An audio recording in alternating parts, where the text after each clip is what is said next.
आज हम income statement के एक ऐसे कंपोनेंट के बारे में बात करेंगे जो हम सबसे पहले देखते हैं, वो है रेवेन्यू। आज हम रेवेन्यू के बारे में बात करेंगे। इसमें हम बात करेंगे कि सेल्स और अदर इनकम में क्या डिफरेंसेस होते हैं और दोनों मिला के कैसे रेवेन्यू बनता है। आप इस तरह से समझो, मान लो आपका एक शॉप है और आप पिज्जा बेचते हो, तो आपने एक दिन में 10,000 का पिज्जा बेचा, तो 10,000 अमाउंट आपके शॉप का टोटल रेवेन्यू होगा। कोई बिजनेस, जब कोई कंपनी अपने गुड्स और सर्विसेज को बेच के जो भी अमाउंट कलेक्ट करती है, वही कंपनी का टोटल रेवेन्यू होता है। वो कंपनी के कोर ऑपरेशन से भी रिलेटेड हो सकता है या अदर इनकम भी हो सकता है। जैसे मान लो एक कंपनी है टाटा स्टील।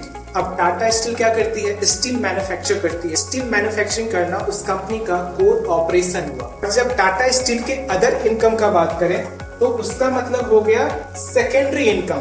कंपनी के लिए सेकेंड इनकम हुआ।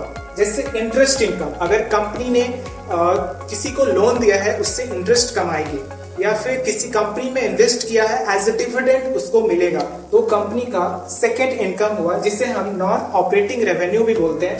और कंपनी का जो भी मेन बिजनेस से जो भी पैसा आया, उसके खुद के प्रोडक्ट्स को बेच के जो भी पैसा आया, वो हम सेल्स रेवेन्यू में दिखाते हैं।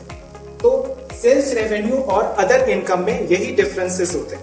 आप यहाँ टाटा स्टील का इनकम स्टेटमेंट देखो तो सबसे पहले रेवेन्यू दिखता है और फिर अदर इनकम। ये जो रेवेन्यू हुआ, ये कंपनी का सेल्स हुआ, मतलब स्टील को बेच के कंपनी ने इतना कमाया, 32,760 करोड़ स्टील को बेच के कमाया। फिर अदर इनकम 456 करोड़, जो वो कोर बिजनेस से नहीं कमाया, अदर इनकम से कमाया।